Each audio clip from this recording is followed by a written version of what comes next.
This is Kissing Frogs, a podcast about relationships and how they change us. I'm your host, Dr. Molly Burritts, a clinical psychologist specializing in relationships and women's mental health. With my guests, we'll share personal, heartfelt stories about love and loss, from the first spark to the messy middle and whatever comes next. So let's get into today's episode. Lovers, I hope you are ready to laugh with your bestie today because Miss Kamie Crawford is here, the former Miss Teen USA, 6-year-long host of the TV show Catfish on MTV, and the host of the Webby award-winning podcast Relationsh. She's amassed more than 4 million downloads, and she is truly just America's sweetheart, America's bestie.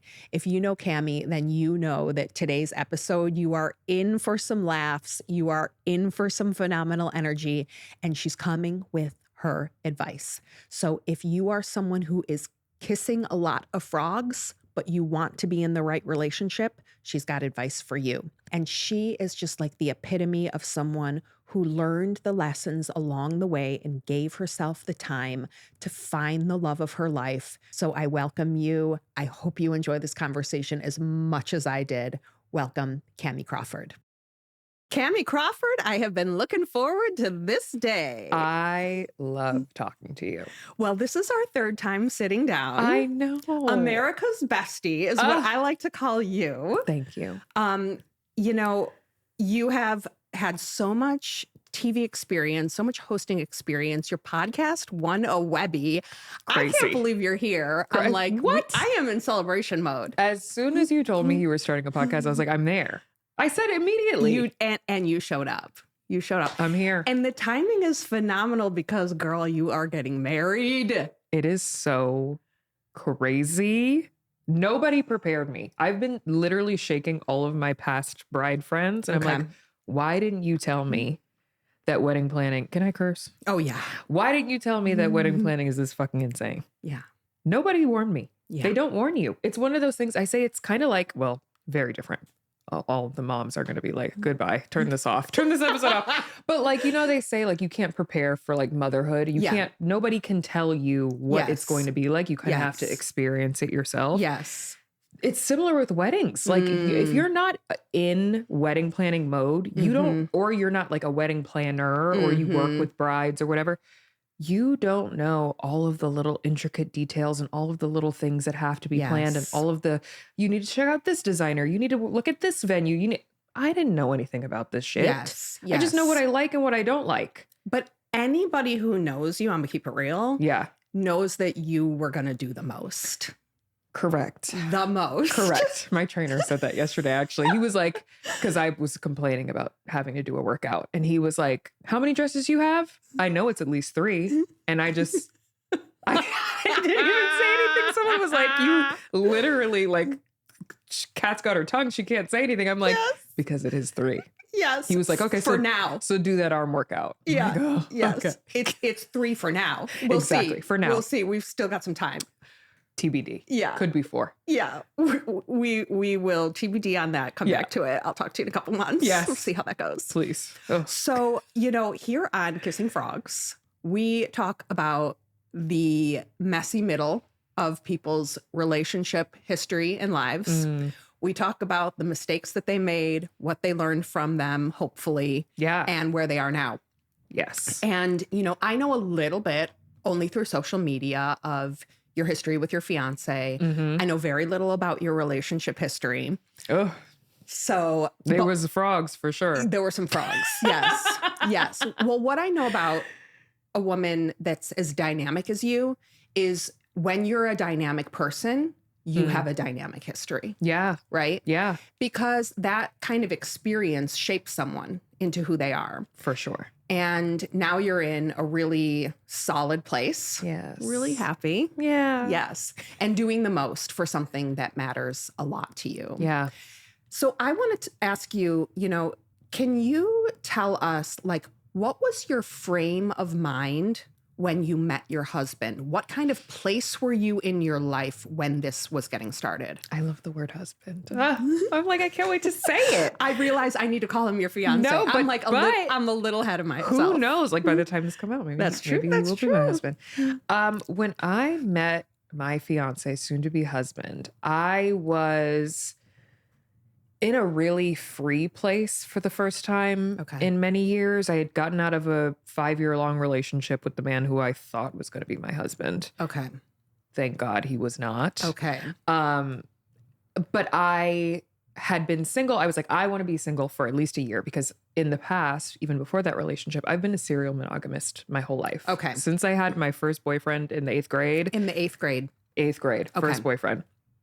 It was like steadily after that, boyfriend after boyfriend after boyfriend, 2 years here, 2 years here. I did a 6-year relationship before my 5-year relationship. Wow. So I have always been a monogamous, long-term relationship girly. Yeah.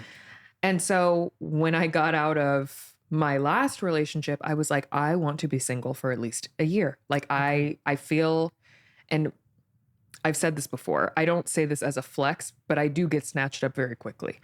But it obviously hasn't always been for the right person. But duh. So I was like, I just don't want that. I want to just like be by myself and see how that feels because I had never really had that before. I'd never really had to sit without having someone, you know, on my line, like hitting me up and being like, oh, let's go to this place. Let's go to this place. And of course there were those people. I was just like, I just want to be free. I just want to enjoy my single life for the first time. Because I think I had also gotten to a place in my therapy where I felt pretty confident that the next person that I took seriously was going to be my husband. Okay. And I was very much like, if I'm going to date, I want to do it intentionally. Yeah. But for now, I just want to have my freedom and just enjoy the silence of the room. Okay. So let me understand a little bit more about this shift. Because when someone goes from always being partnered since you were 14 years old to consciously taking a year break and wanting to be alone, what do you understand now about why you were always partnered and why you made the shift? I asked myself that a lot because I was like, what is it? Like, do I feel like I need somebody? Like, do I feel like I need to be in a relationship? I genuinely like relationships. Like, I like who I am in a relationship. I know that I have a lot of love to give in that area. So I like being in relationships. I didn't have necessarily a fear of being alone, but it's comfortable to have someone to talk to all the time. It's comfortable and safe to me to be in a relationship with someone, you know, even as a sexual partner where I'm like, okay, this is my person. Like, I'm not worried about them going anywhere. Here, there, and everywhere. Exactly. And even if they are, like, to me, I think it's more of like a mental thing. And I've never been a dater. Okay. Even when I met my fiance, so we met on Raya, we met on a dating app. Okay. He's the only date that I went on off of the app. I talked to other people. I made other matches. I had conversations. I think I gave my number to like 2 people. I don't even know if I ever texted them back. Like I literally the only date you went on. The only date I went on. And the second I saw him, I knew immediately. Yeah. Immediately. So for me, I think too, I'm a Scorpio. So I'm just very like, if I want you and I become attached to you, we are attached. Yeah. And we go together now. Okay. And you're not going anywhere and I'm not going anywhere. And I want that signed in a blood oath. Yes. Yes. So I think it's also that. Like, I'm just very, if I'm going to give you my attention, you're going to get all of my attention. Right. And I don't want to, I don't have the energy to spread that out. Yes. So it wasn't really a thing where I was like, oh, if I don't like, I need to be with somebody to know who I am. I don't really think I felt that. With the exception of one relationship where I was like afraid of getting out of it because I didn't know what else was out there because I had dated this person from high school into college. Oh, so that's a very formative time. Exactly. Yes. Exactly. And I also thought he was going to be my husband. So I tell my friends and my sisters, like younger people, I'm like, do everything. The guy you think is going to be your husband at 19 may not be the guy you think is going to be your husband at 22, may not be the guy that you think is going to be your husband at 25. Yes. Definitely won't be the husband that you think is going to be Yes. in 30. Yes. So just like enjoy, because that was my experience. Yeah. So let me get your hot take on when you know, you know. Mm-hmm. Because for me, there have been multiple times that I knew and I didn't know. Yeah. Which I only found out later on, right? But there's still a part of me that is like, here's what you're saying about when I met him, I just knew. And to me, it feels like there's something to that, but then there's also all these examples that contradict that. So what's your take on it? Well, when you knew at that time, you knew. Yeah. But then you knew better later. And then I knew better later. So that can happen too. I think it's always fine to pivot and change your mind. Yeah. I think every relationship that I've been in, because I was thinking about this the other day. I was like, I've been in relationships, like my first long-term boyfriend, we met at a mall and started dating that day. Wow. I'm a little crazy, I think. I love this. I love this because here's what I hear you saying. I love connection. Yeah. I relish connection and I go all in. Yeah. So when I know until I know better. Exactly. And relationship matters to me. Yeah. Right. And I think we were together for like 2.5 or 3 years. Wow. Now, we had been talking before then. We like met on Facebook. And then the day we met up in person, he was like, do you want to be my girlfriend? And I was like, yeah. I mean, I was like, what, 15? So like, you know, at that time, things are very low stakes. Yeah. But they're also formative, you know. That's how I feel too. Yeah. It forms the template. I felt like I knew how to do long-term relationships well, even if they weren't never going to be anything serious. Yeah. But I think for the when you know, I am really intuitive. And my fiance, I actually saw him once out and about before our first date, but I never got his name. I don't think we even said hi to each other. I don't know if we even spoke words. I just know how I felt when I saw him. Immediately, I keep saying I felt like I got hit by a bus because it was like instant. Like I should know you. Like I should know who you are. And to me, that's a kind of like when you know, you know. Yeah. And then as I, you know, when we matched, that was the first time I saw his name and I was like, yes, like this is what I want. Yeah. And then we went on our first date and I immediately like, it was like I was having like visions of our future together on the first date. Yeah. And then as we started like actually dating and I realized what an intentional person he was and how sincere he is and genuine and just like a true, like the man that I had been looking for, I was like, of course, like this is it. Yeah. This is it. And I knew the first time I saw him, but I really knew as I got to know him. And, you know, I think the true test of whether or not a relationship is going to last is through like not tests in a negative way of your relationship, but phases of life. Like we've experienced, you know, loss of family members together. I quit my job while we were together. We moved across the country together. We bought a home together already. And all of these things, I think, kind of give you a full picture of what it is that you're dealing with before you get into walking down the aisle. If you let it have the time. Correct. Which I always tell people that you should not make a major life decision that requires you to give something up until you have been together for at least a year. I agree. I mean, we've been together now 4 years and we're getting married the end of this year. Yeah. So you let it breathe. We let it breathe. And I could not tell you how many people when we first started dating, because like, obviously we look gorgeous together. We're so happy.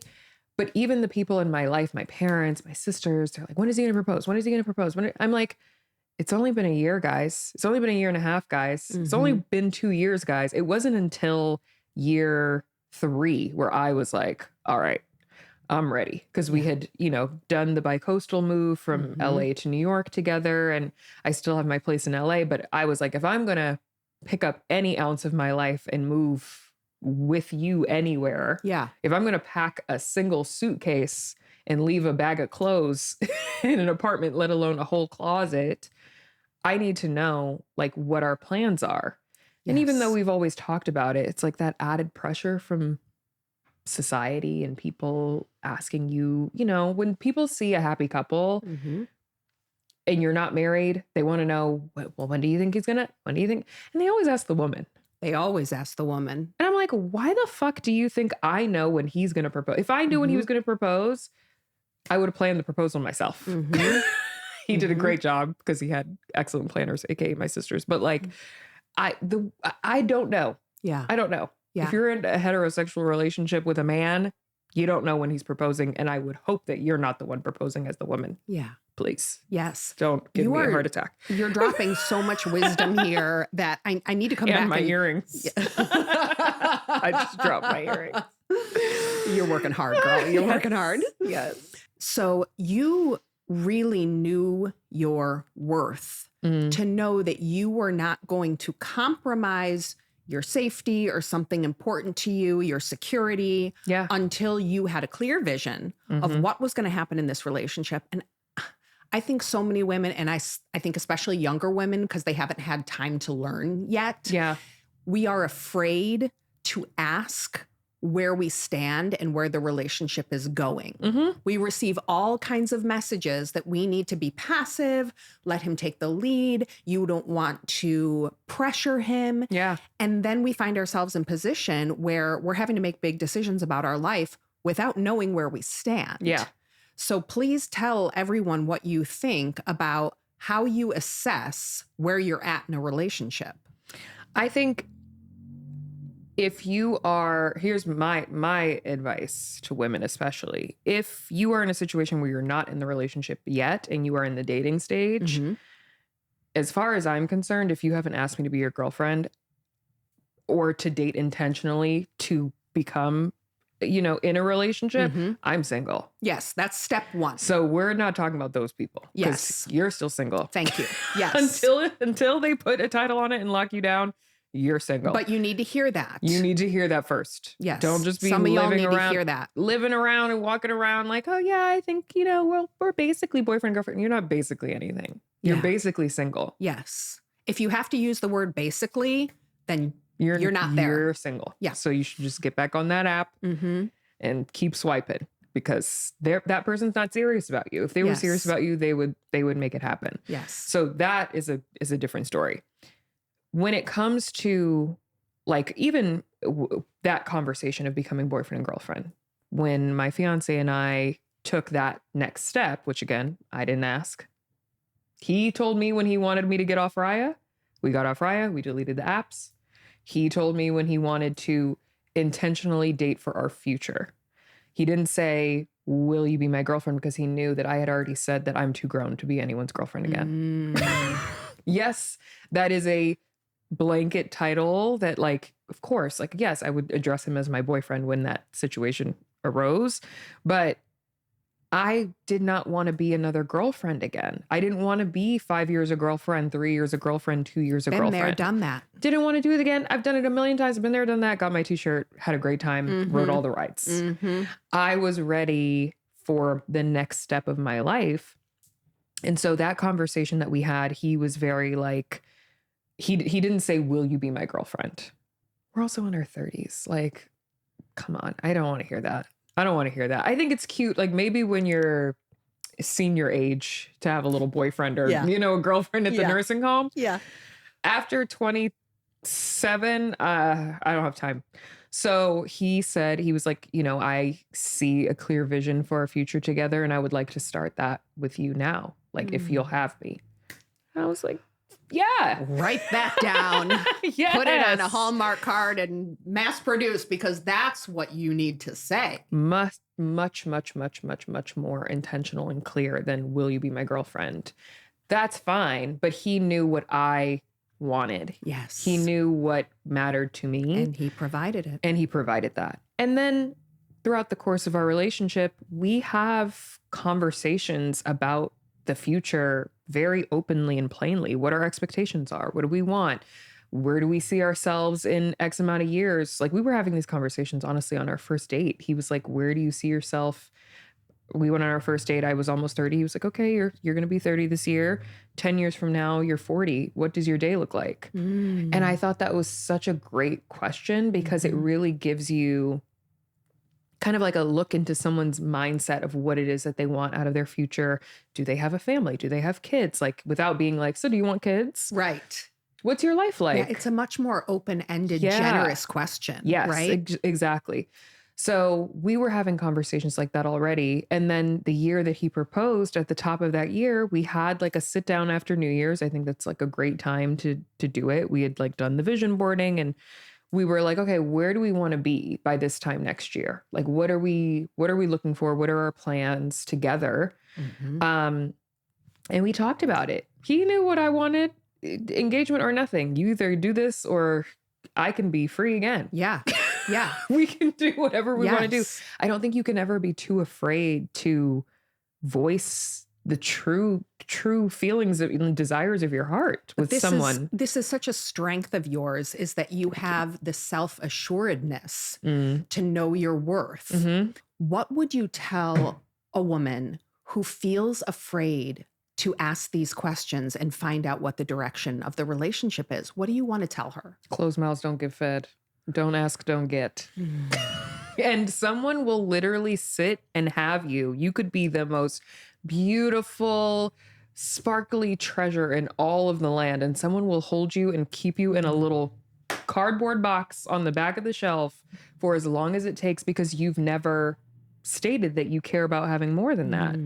Why would you want to be with someone who doesn't want to give you what it is that you want? Yeah. Especially when you're willing to give them what it is that they want. Yeah. Yeah. I really think that fear comes from one of two places. It either comes from your own insecurities, that there's something in you that doesn't believe that you're worth, you know, the relationship that you want, or there's something in you that fears that the answer you will get is not what you want to hear. Yeah. And I tell those women, baby, you got to find out now. Yes. Why would you want to keep yourself stuck in delusion? Well, I know the answer to that because I was that girl, right? And it took so long to learn that it is better to know the situation you're in so that you can face the pain head on and create a new life for yourself that is worthy. Yeah.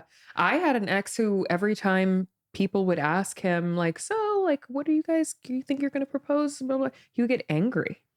And I was so confused because I was like, well, we've had these conversations. Like, why does this upset you? And he was like, people are trying to force things on us. And I'm like, what do you mean force things? That's like information. That was information. And at the time I didn't clock it. And another thing that I didn't clock until after the relationship was long over, because hindsight, of course,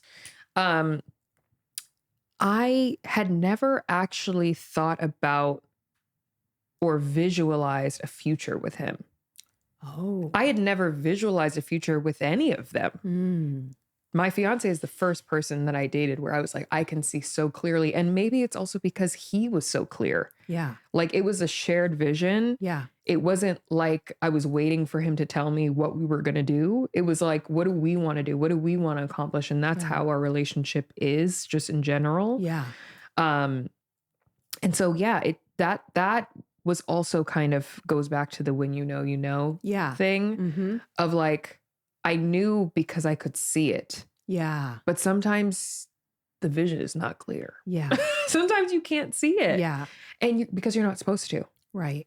And it's not to say that if you're with someone and like you're not seeing the clear vision, but like if it gives you anxiety thinking about waking up next to this person 10 years from now, if it gives you anxiety bringing children into the world that are exactly this person's personality type.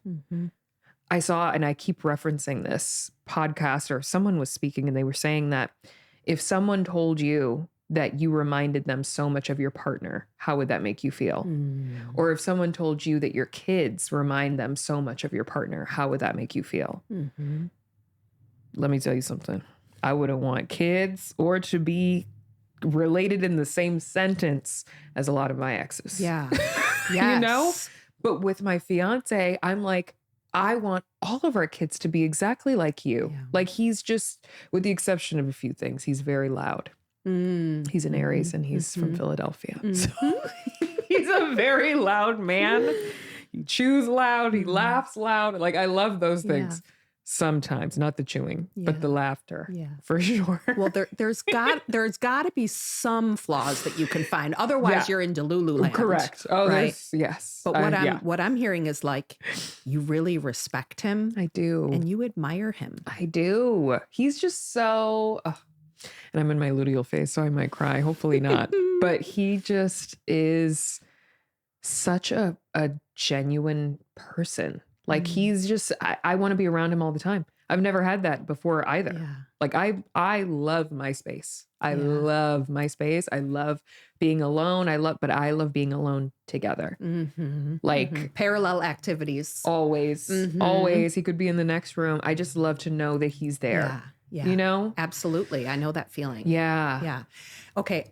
So many questions. So I want to understand, what is your framework around understanding what I call these God moments, where, you know, when you saw him, you clocked it, you know, when you got on the date, you found yourself envisioning the future on the first date.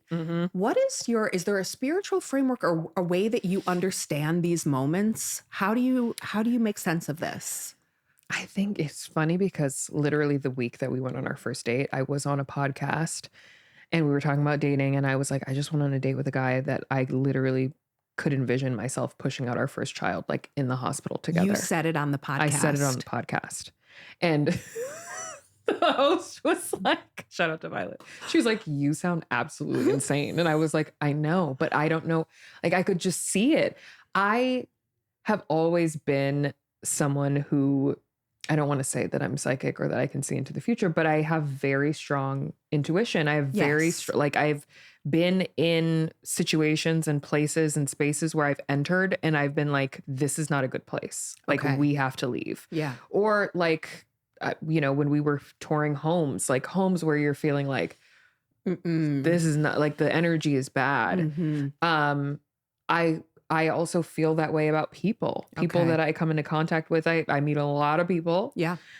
And there are some people who I don't even have to meet. I can just feel what they're feeling. I can pass people on the street and immediately just like, I feel very in tune to those things. So I think it's just like one of my spiritual gifts. Yes. Have you always been this way, or it developed over time? I want to say it developed over time. Because I don't think I always trusted myself. I was bullied a lot when I was a kid, and I think that it made me really just discombobulated all over the place and just not unsure of myself. But I think that the second that I really locked in and I was like, I'm in control of how I feel about today. Yeah. I'm not going to let outside people change that about me. It made it a lot easier for me to be, you know, fully just like in my own body and comfortable with myself in that way. It's so hard to imagine you as a child being bullied. I know. What I wish like myself right now could like transport back. I wish I could use all my psychic abilities to transport back and beat all those children's asses. Yeah. Even as an adult. What were some of the things that you were bullied about? My hair, my face, my height, my weight, my anything. How do you understand now why that happened? I think I mean, I don't want to say it's just because I didn't know how to stick up for myself, but I definitely didn't. And I definitely let people just like run all over me and tell me who I was and what I was going to do for them or whatever. I think too, I was in a, you know, people like to pick on vulnerable people. Yeah. And at that time, this was like elementary school and middle school. Okay. I was really struggling because my biological father left when I was 5. And so, you know, he didn't contact me again. Well, he didn't actually contact me. We got into contact with him when I was 16. But it was 11 years that I didn't have him. And I was really like struggling with that and trying to understand why that had happened. And like, of course, as a child, I was like, oh, it's me. It's me. Like it has to be because of me. And I think that vulnerability, people who have bad intentions can see that the way I can see people and know what they're going through and feel compassion. Yeah. There are people out there who can see what you're going through and be like, how can I make this worse? Yeah. And so I think it was like easy prey, They honestly. prey upon you because of their own woundedness. Mm-hmm. They push it off onto someone else to get away completely. from that feeling. Yeah. And then one day I woke up and I was like, fuck that. And fuck them. Mm-hmm. And fuck him too. I was like, I'm going to be completely, because I just realized I was like, oh my gosh, like I am not in control. And I, as a Scorpio, I got to have some kind of control over something. So I was like, I'm regaining all of this back. I'm reclaiming my time. I want every single second that I've ever fed to any of you. I want it back. You got it. And then some. Correct. I mean, look at you now. Yeah. Yeah. This abandonment from your father, are there ways that you notice this played out in your serial monogamy or in any of your relationships? 1000%. I have, and we use the word daddy issues because of course it's the child's fault that the daddy's not around. We have to blame somebody. So let's blame it on the kids. But I understand daddy issues, quote unquote, to come out in different ways. I have friends who have the same, situation that's happened to them, and it's made them more promiscuous or it's made them more clingy in relationships. I am on the complete opposite end of the spectrum, where I had been very dismissive in relationships before, where it was like, if you don't want to be here, there's bye. the door. There's the door. And actually, I might beat you to it. I might beat you to it. And that was something that I really had to figure out and work through, especially before getting into this relationship. That's really what I spent my year. Like, I want to be free and I want to work on that. Yeah. Like, what is it about that? And so I did a lot with that, but I'm a learn by doing type of person. Yeah. So when I met my fiance and we were actively dating, there was one argument that we got into, which I don't even remember. I couldn't tell you what it's about. I don't remember what it was about, but we got into an argument. Well, I was arguing. He's not an arguer. So I was arguing and he was like, he's a boundaries person. He's very like clear. So he was like, it seems like you want me to leave. I want to respect your space. So I'm going to go, but you call me and you let me know when you're ready for me to come back. And I was like, you should go. Leave. Get out. Yeah, I want you to go. I do want you to go. I did not want him to go. Yeah. But you were triggered by him threatening to leave. Exactly. And exactly. you showed him the door. And even though he was trying to be respectful, because I've had relationships in the past where they're not respectful of my boundaries and where, I do need space from you right now, but you're not giving it to me. And then I feel like I'm like a trapped little animal in a cage. He was like, I respect boundaries. Yes. I respect space. It's a healthy response. Yeah. A healthy response that you were not in a place to receive. I was not. And so the second he suggested it, I was like, yeah, get out. I probably didn't say get out, but I definitely was like, yeah, you should. Bye. And he left. And the second the door closed, I lost my fucking mind. I was crying. I threw my phone into the wall. I was like, I had a full on like break. And then I stopped myself because I'm in therapy. And I find that with therapy, one of the biggest things that I've learned is how to stop the spiral. Yes. At least just like a little bit faster than you have before. And I think I like looked at myself in the mirror and I was like, bitch, what are you doing? Like, what is going on? Like when you're sobbing uncontrollably and then you take a look at yourself in the mirror and you're like, oh God. You have that moment outside yourself where you see yourself in a different light. It's like a clarity. I was like, oh. And then I really sat with it and I was like, I didn't want him to go. Why did I say that? That's not what I wanted. But then I also said to myself, that is a trigger for me. Yeah. He doesn't know that, but that is a trigger for me. A man leaving. To even suggest it. Yes. even if it's what I do want or what I don't, like the suggestion of it, I was just like, what is that? What is that? And like 30 minutes later, he calls me and he's like, hey, and he's such a like bounce back type of person. Makes me sick a little bit because I'm a stewer. I want to stew for a while. And he's the opposite. He could like, we could have like had a banter, and then he goes to the bathroom, comes back, and he's like, should we watch the Boardwalk Empire? Should we rewatch The Sopranos? And I'm like, we're fighting. I love this yin and yang for you. I really do. He's like, I'm not fighting. Are you fighting? And I'm like, I guess I'm not fighting. All right, let's watch The Sopranos. So he called me and he was like, hey, how are you doing? I was like, not good. I was like, you were vulnerable. I was. And I've never been. I would never tell the truth, the honest truth of how I was feeling and apologize. Me? Never. Wow. What a shift. Huge shift. It just it's not that I don't believe in apologies. I just really try to not do anything to have to apologize for in that way. But I had made a mistake. But I also needed him to know that that is a trigger for me, and that like moving forward, here's what we should do. Yeah. And he was like, I just wanted to respect like your space. Like we were kind of like passing ships in the house, and I didn't want to make you feel uncomfortable in your own home because we didn't live together yet. Yeah.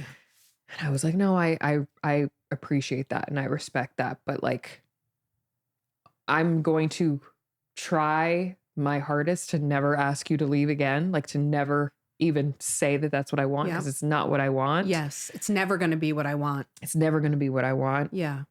Please don't suggest it either. Yes. And then we came into a kind of understanding and started saying actively and directly when there was something that was affecting us, that was a trigger that neither one of us had actually caused, we would say, it's not a you thing, it's a me thing. And I'm going to work on that. Yeah.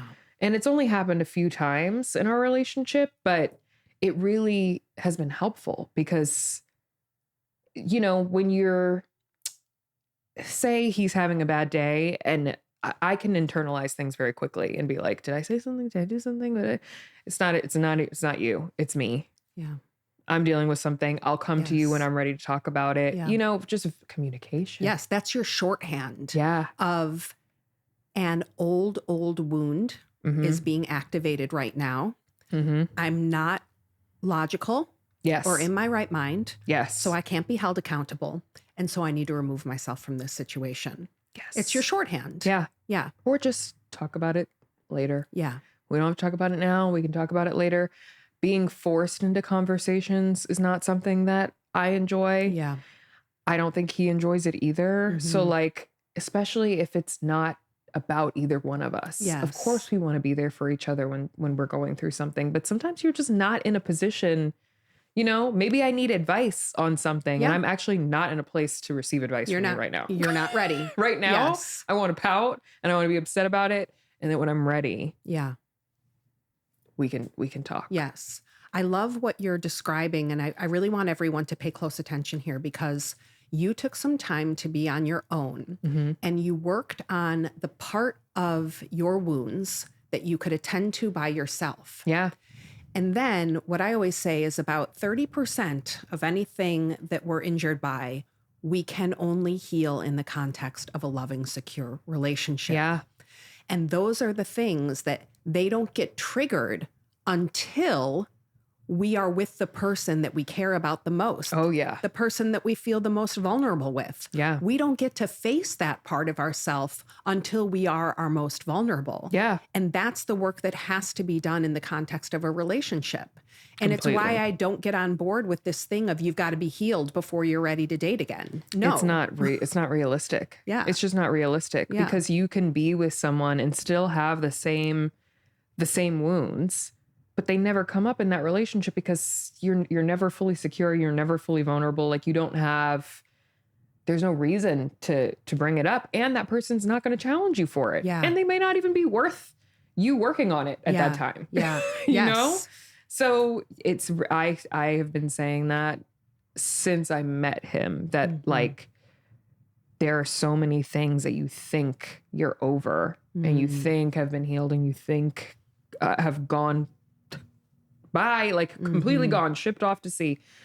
And then you meet the right person and you realize like, oh, I do have more things to work on. And it's a good thing. Yeah. It's not a bad thing. It's not a scary thing. It's not like, and the right person won't make you feel like you're broken or like you just have so much baggage. Like, I think we know the difference. Yeah. We know the difference. Fill in the blank for me here. Apologizing makes me feel Strong. Yeah. It used to make me feel weak. It used to make me feel weak. But now, here's the thing. It also makes me feel like I've come a long way in my own development, that like I can acknowledge when I've hurt somebody or if I've done anything that I wasn't intending on doing. Yeah. It doesn't take anything away from me to say sorry. That's right.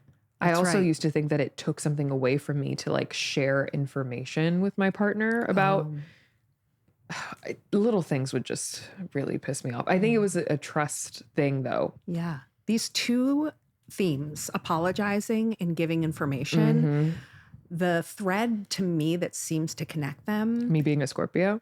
Well, yes. Yes. And the dynamic that comes up for me is power. Yes. Oh, yes. Oh, my sisters and I talk about this all the time because you know I'm the eldest of 6 girls. Yes, I do know that. So the power and control is already there. Yeah. And then you add like, I'm first generation on my mom's side. My mom's entire family's from Jamaica. And like, I have that first daughter, first gen, first granddaughter, like real personality. Yes. Like I've always been controlling in some sense. I've been in control. In charge. In charge. Not controlling. In control. In control. And so the idea of like letting go of control to anyone or trusting someone to take some of that off my plate has always been the most anxiety inducing thing ever. I mean, if you are on any of my wedding planning calls right now, my mom last night was like, why don't you delegate this to one of your sisters? No, who's going to delegate it more than me? Who's going to delegate it better than me? Yes. I am not type B. And even in dating, like my sisters will always call me to be like, you know, if they're in a situationship or whatever, they'll be like, I feel like I lost control. The ball's not in my court. How do I get it back? Yeah. And I will quickly be like, this is what you do. You have this a is plan. how you get it back. Yeah. It's like this little evil fire that like You're so lights you're up so in my practiced. Yes. I'm like, this is what you should do. Yes. And then you say this and then you don't say anything else. Right. Silence is golden. Silence is amazing. Don't say anything. And I don't mean be passive. I mean, ignore. This person's not even on your radar. That's right. That's a strategy that will give you a lot of power. Silence will give you a lot of power. I do love power. Yeah. I do. Here's how I make sense of you. That your true essence is very self-assured, very confident, and very powerful. But you had an event in your life that challenged the nature of your true essence, which was your dad leaving. Yeah. And when that feels challenged, you move into control. You're going to take more and more control. You're going to take more and more power. And you can look back at the times of your life where you hadn't yet developed that coping strategy. When you were bullied. And you're never going to be that way again. Check, check, and check. Correct. So you need to be like all of us, but since we're talking about you, you need to be in a relationship where you feel so safe that you can give up control. Completely 1000%. I sometimes, if I'm having a bad day, I'll go to my fiance. I'll be like, I just need you to hold me like a newborn baby. And he will literally sit on the couch and I just like get into a little ball. I've never had that, you know, even like with my parents, I think, you know, my mom met my dad who raised me when I was 2.5 and they got married when I was 5. And it was like around the same time. So like the shifts were, it was a crazy shift in my life. And so early, you know, and I think they've always counted on me. You know, I've always been like, okay, you got five little eyes, or well, 10 eyes looking up at you and watching everything that you do. Like, you need to be on point. You got it. Like, you know, you have to set an example. You have to blah, blah, blah. And then I won Miss Teen USA, and it's like, you got the whole country, you got a lot of responsibility. And again, first gen on my mom's side, my dad grew up in Detroit in, you know, the hood, and he worked his way up, and there wasn't much babying for me. I didn't really get that. You know, my mom, she will still try to baby me now. She would say that she babied me, but I had an immense responsibility on my shoulders my whole life. Yeah. And so to be with somebody who like lifts that off of me, it feels like I can breathe. Like, it feels like I can live, I can be just like however I want to be. I don't have to worry about, you know, like little things. Like when he comes home, if I'm like laid out on the couch, I don't have to feel like I have to get up and like immediately start doing something. I don't feel like if I'm sad or if I'm sad about something stupid, it could be something stupid. Yeah. Like I could literally come home pouting and be like, they didn't have oat milk at the matcha place today. And he'll be like, what? No oat milk? Come here. Like, it just is like I think it's what every eldest daughter needs, what every type A plus, A minus girl needs in their life. Like, just somebody who can do it. Yeah. To carry the load. Carry the load. What good is a partner if they're not going to help you carry the load? They're no longer a partner. They're a child. They're another child. They are a dependent. I've already got 2 of them. Okay? Exactly. I don't need a third. Exactly. Right? Let me tell you, when people go online and they look at your engagement photos, it is it's the fantasy, Kamie. Like, thank you. You got everything that you wanted. Thank you. I did. I got everything that I wanted and everything that I prayed for, everything that I put out into the universe, that like, this is what is going to come to me. And everything you deserve. Correct. Yes. And I can say that confidently because I know what I've been through in the past. And I know what I gave to those people, even though I wasn't perfect by any means. And I could admit that. I know what I was capable of. It just wasn't harnessed in those past relationships. And that's because it just isn't supposed to. Like, everybody's not supposed to be with everybody. Yes. You know? Yes. You're meant to give all of that to the right person, but you have to date the frogs to be able to figure out what the right person even is for you. Yes. How will you know? What would you tell the woman listening who has not yet found her person and keeps kissing frogs? There's fun in the frogs. Ooh. There is fun in the frogs. There's also heartbreak. Yeah. Trauma. Deep-seated trauma. Time you can't get back. Do you need to get very intentional and granular about what it is that you actually want to receive in your life?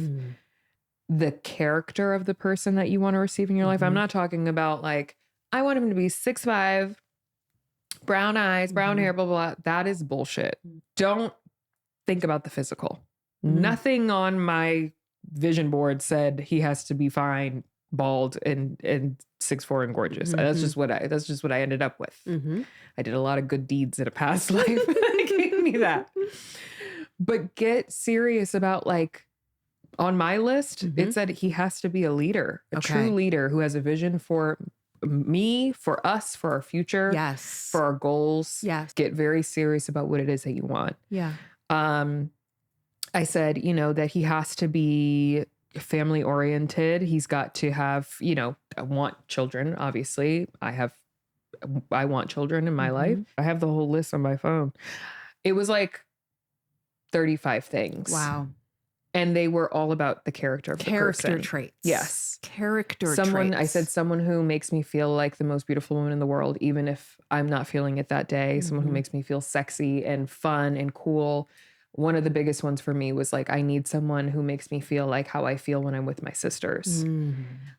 Carefree and just like I can be the fullness of myself and not feel judged. Not feel like I have to put on for them. That was one of the things. Like, I don't want to feel like I have to be somebody that I'm not, or be like this fantasy version of myself that you might expect, because that is not me. That's not me. I am a crazy bitch. I like to like sing at the top of my lungs sometimes. I like to I serenade him every time I call him on the phone and he picks up. I sing him a different song and he just has to wait through it until I'm done. Somebody who is like not going to be like, yeah, exactly. Never. Yeah. So get really granular on what it is you're looking for. Yes. And then I'm assuming really intentional about how you go about finding it. Correct. Yeah. Because if you're talking about, I want a leader, I want this, I want that, I want a man who, one of the things is like, I want a man who doesn't seek validation outside of his home. I don't want a man who's looking at every single thing that passes by and every shiny new toy. Like that's what he wants over me. I've dealt with from the earliest man in my life choosing the outside world over me. I don't want to be with somebody like that. Yeah. You're not going to meet that man at the club. Yes. You know? Yes. Am I in the place where I'm going to meet this kind of person? And maybe one of your listeners might be like, I did meet my husband in the club. That's great. Yeah. Most of the people that people are looking for when they're going on dates, when you're going to the club every single weekend, you don't want the guy who's at the club every single weekend. Yeah. You don't. Yeah. You don't. Unless he owns it. Yeah. You don't want the guy who's at the club every single weekend. I promise you that. And it's hard because, you know, it's quantity. There's a lot of guys there. Yeah. You can go to one place and meet a lot of guys, you know, but you have to be willing to let go of quantity to hold out for quality. Correct. If you're looking for a lifelong partner. And most of the guys at the club already have girls there at the table. Do you really want to be trying to figure out which one is single and which one isn't? Let's be so for real. Yeah. It might be the place where you feel like the hottest version of yourself because you get really cute and you go out, you can get really cute and go out with your girls Absolutely. to a hotel bar. Yes. Or like, you know, somewhere where like the types of guys that you want to meet are there, preferably with other guys and not like a table full of women. Yes. I'm not competing with other women for your attention at the club. Yes. Please. Yes. No. Okay. One more piece of advice. Yeah. What would you tell the woman who is unhappy in her relationship, but she's afraid to leave? Life is too short, honey. Too short. And what are you afraid of? When you're entertaining the wrong person, you're keeping your like destiny. The person who you're supposed to be with is like, wait, like, hello, can you let me in? Like, I'm outside. I've been locked outside for 10 years now while you've been in this bullshit relationship. Are you ready to come join me? Yeah. Take the lessons and get out. What are we doing? And like, I know it's not that simple for a lot of people. Abuse is very real. Emotional abuse is very real. I've been there. Financial dependency. There's a lot of things, but like, are you really going to let the fear of losing this loser keep you from having a beautiful life? Like, why is your life not worth more than that? Yeah. Mine is. Goodbye. Cut the cord. Yeah. Get in therapy. Yeah. Get yourself ready and get yourself back out there. Yes. And I just heard you say, I've been there. So you are the living model of what can happen when you make a different choice. Completely. I've had someone dim my light completely where I was like, I didn't even recognize myself when I got out of it. You know what helps? A hair appointment. Therapy twice a week. I got myself together. I was feeling hot very shortly after. Get the highlights. Yes. You know? You got to change your scenery completely to see yourself and the world in a different light. You know, splash the cold water on your face. It will change your physical experience. Yeah. Change the room that you're standing in. Get outside. You know, you have got to change your scenery. Yeah. So that you can imagine a different experience for yourself. It'll change your life. Yeah. It'll change your life, but only you are in control of that. Yeah. Yeah. I have one more question for you before we let you go. Tell me. I'm going to ask you what your fiance asked you on your date, which is, take me to a day in your life when you're 40. What's it going to look like? Wow. Well, now I'll be 10 years from now, I'll be 43. Mm-hmm. But just bring us to 40. That's all we want. We'll start we want to at see 40. You at 40. Yeah. I think it'll be exactly what I told him, which is I wake up in the morning. Yeah. I lean over, I kiss my husband because he doesn't hate me. Because he doesn't. He's obsessed with me. And he really is. And then I get up, I go into the bathroom, I brush my teeth, take the kids to school, go get myself a matcha, coffee. Maybe I go to workout class. Maybe I go to Pilates. I wasn't into Pilates when I first started dating him, but I am now. I plan to have my production company kind of arm of what it is that I am doing in the television world already going. So I do want to have a little bit of a slower life. Yeah. Not so much hustle. Not so much hustle. I want my projects to be working for me. And then as the sun is setting, we're in our house that we are renovating right now currently. We'll be having a glass of wine off of a very thin stemmed wine glass. A nice chilled Sauvignon Blanc for me. He likes red. Got it. And then we make our third baby. Oh, yes. And it's a great night. Yeah. Or I'm passed the fuck out with my bonnet on halfway. Either way is fine.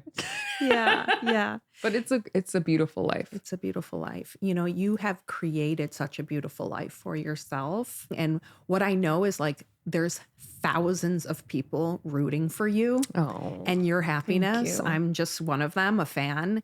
And we're all like so glad that you found your person and you took the lessons and you made it happen for yourself. I appreciate that so much. It's it feels like surreal almost. Yeah. But I said it to my therapist, actually. I was like, I can't believe after we got engaged, I was like, I can't believe all this has happened for me. Like, I can't believe that this is all happening. And she was like, yes, you can. You designed it. Yeah. I was like, damn right I did. Yeah. Thank you for being here today, Kamie Crawford. What a joy. Thank you so much. I'm Dr. Molly Burritts. This is Kissing Frogs, and that's our time for today. Thank you so much for listening to today's episode of Kissing Frogs with Dr. Molly Burritts. I want to hear your thoughts on it, especially if you loved it. So please leave a comment on Spotify or rate and review the show on Apple. Don't forget to subscribe while you're there. And if you think that a friend would enjoy this podcast, please share the episode with them. That's the absolute best way to help the show grow. You can find me on socials at Kissing Frogs Pod and at Dr. Molly Burritts. That's DrMollybUrrets. See you next time.